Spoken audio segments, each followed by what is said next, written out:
Islamic স্টাডিজে আমি প্রথম স্থান অধিকার করেই ভর্তি হয়েছিলাম রাজশাহী বিশ্ববিদ্যালয়ে এবং 4 মাস ক্লাসও করেছি। তারপরে ভারতে চলে যাই এবং দারুল উলুম দেওবন্দ থেকে পড়াশোনা শেষ করি, তারপরে মদিনায় যাওয়া হয়। এখানে আর কন্টিনিউ করা হয়নি, কিন্তু সেই সুবাদে রাজশাহী বিশ্ববিদ্যালয়ের প্রতি অন্তরের অন্তরস্থল থেকে একটি ভালোবাসা এবং আবেগ কাজ করে। যেহেতু আমাদের নিজেদের বাড়িও রাজশাহীতে, আর আমি যেহেতু একসময় বিশ্ববিদ্যালয়ে পড়াশোনা করেছি, তো সেহেতু আমি নিজে থেকেই অনেক আনন্দিত যে আল্লাহ সুবহানাহু ওয়া তাআলা আমাকে আজকে এখানে আসার তৌফিক দিয়েছেন এবং কথা বলার সুযোগ দিয়েছেন, বলে আলহামদুলিল্লাহ। আজকের যে বিষয়টি দেওয়া আছে সেই বিষয়টি অনেক চ্যালেঞ্জিং একটি বিষয়, যে বাংলাদেশে ইসলাম চ্যালেঞ্জ ও সম্ভাবনা, এই বিষয়টাই অনেক চ্যালেঞ্জিং। আমরা দেখতে পাবো যে ইতিহাসে আমাদের বাপ দাদা 14 পুরুষ কি করেছে।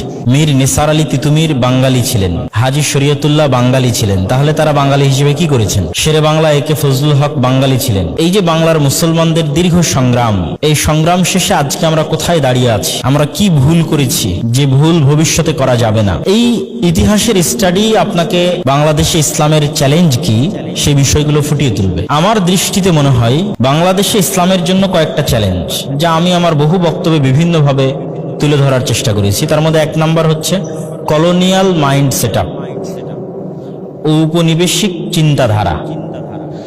যেহেতু আমরা 190 বছর ব্রিটিশ কলোনির অধীনে শাসিত হয়েছি, আপনি কল্পনা করেন যে শেখ হাসিনার 15 বা 16 বছর কেমন, তার সাথে এবার যুক্ত করেন 190 বছর।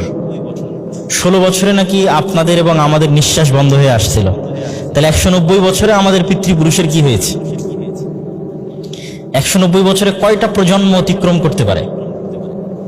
ক্যালকুলেটরে হিসাব করে দেখতে হবে যে কয়টা প্রজন্ম 190 বছরে পার হয়েছে। একটা দীর্ঘ সময়। এই সুদীর্ঘ সময় যে আমরা ব্রিটিশদের কলোনি হিসেবে ছিলাম, তার ফলে আমাদের রক্ত এবং মাংসে কলোনিয়াল গোলামি স্থায়ীভাবে বসে গেছে, যার কারণে কখনোই আমরা আমাদের দ্বীন এবং ইসলাম এবং আমাদের নবী, আমাদের ধর্মের প্রতি শতভাগ কনফিডেন্ট ছিলাম না, এখনো নাই। এটা হলো বাংলাদেশে ইসলাম পরিপূর্ণ বিজয়ের 1 নাম্বার বাধা, যে কলোনিয়াল মাইন্ড সেটআপ, ঔপনিবেশিক মনস্তাত্ত্বিক গোলামির চিন্তাধারা। এটা আপনি প্রতি ধাপে ধাপে নিজের অজান্তে ফিল করবেন। ইংরেজি ভাষার প্রতি আমাদের যে একটা ভিন্ন আবেগ, ইংরেজি ভাষা না শিখলে কোথাও কিছু হবে না, এটা আমাদের অজান্তে আমাদের মধ্যে চলে এসেছে কলোনিয়াল মাইন্ড সেটআপের কারণে। যে হয়তো প্যান্ট শার্ট পরে, সে হয়তো যে পাঞ্জাবি পায়জামা বা দাড়ি টুপি আছে তার চেয়ে একটু হলো স্মার্ট, এটা আমাদের অজান্তে আমাদের ব্রেনে প্রবেশ করেছে কলোনিয়াল মাইন্ড সেটআপের কারণে, 190 বছরের গোলামির কারণে। মানুষের স্মার্টনেস তার পোশাকে থাকে না, মানুষের স্মার্টনেস থাকে তার যোগ্যতায়, তার কথাবার্তায়, তার আচার ব্যবহারে। কিন্তু তারপর আমরা মনে করে বসেছি যে না, যিনি হয়তো প্যান্ট শার্ট পরে আছে তিনি হয়তো একটু বেশি স্মার্ট, যিনি পাঞ্জাবি পায়জামা এবং মাথায় টুপি এবং মুখে দাঁড়িয়ে আছে তার চাইতে।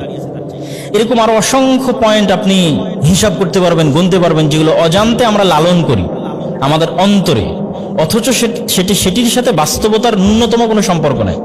একজন মানুষের স্মার্ট হওয়ার সাথে পোশাকের কোনো সম্পর্ক আছে? আপনারা তো শিক্ষিত মানুষ, কি বলেন? স্মার্ট হওয়ার সাথে পোশাকের সম্পর্ক আছে? নাই। কিন্তু সেটিকে আমরা বানিয়ে ফেলেছি কেন? আমাদের নিজেদের অজান্তে, কলোনিয়াল মাইন্ড সেটআপের কারণে।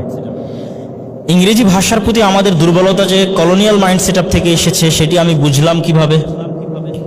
ইউরোপ সফরে যখন ফ্রান্স গেলাম, স্পেন গেলাম, ইতালি গেলাম, সবচেয়ে আশ্চর্য হয়েছে স্পেনে গিয়ে বিমানবন্দরে নামার পর আমার বুঝার মতো কোনো ভাষা চোখে পড়ে না। আমার অন্তত এতটুকু এক্সপেকটেশন ছিল, কামনা ছিল যে এক্সিটটা অন্তত ইংরেজিতে লেখা থাকবে, যে আপনি এই দিক দিয়ে বের হবেন, লেখা আছে এক্সিট, বাকিটা তার ভাষায় লেখা থাকবে। কিন্তু এমনও অনেক জায়গা পেয়েছি যেখানে এক্সিটটাও ইংরেজিতে লেখা নাই।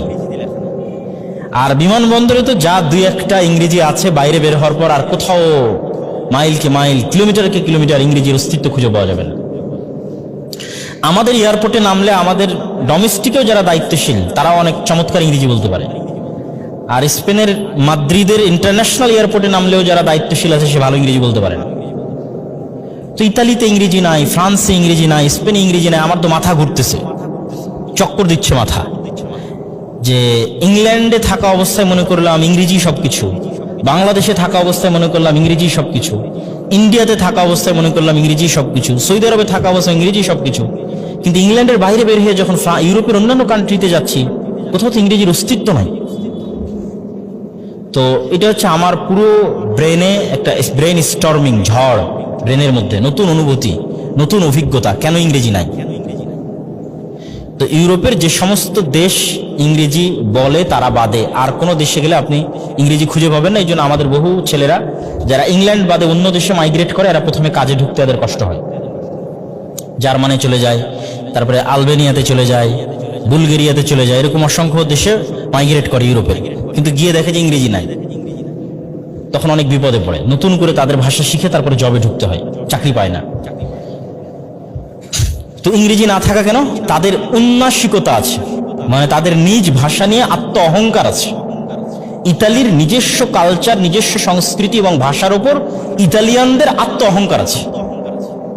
ফ্রান্সের মানুষদের তার নিজের ভাষা, নিজের সংস্কৃতির উপর আত্ম অহংকার আছে। স্পেনের মানুষদের তাদের নিজের ভাষা, নিজের সংস্কৃতির উপর আত্ম অহংকার আছে, উন্নাসিকতা আছে। তারা কখনোই ব্রিটিশদের ইংরেজি ভাষা তাদের উপর প্রাধান্য পাক, এটা তারা মেনে নিতে পারবে না। তাহলে জাতিগতভাবে তারা কতটা উন্নত এবং স্বাধীন চেতা, আর আমরা জাতিগতভাবে কতটা গোলাম, এটা একটা প্যারামিটার যে ফ্রান্সের মানুষ, ইতালির মানুষ বা স্পেনের মানুষ মনস্তাত্ত্বিকভাবে কতটা স্বাধীন, আর আমরা মনস্তাত্ত্বিকভাবে কতটা গোলাম।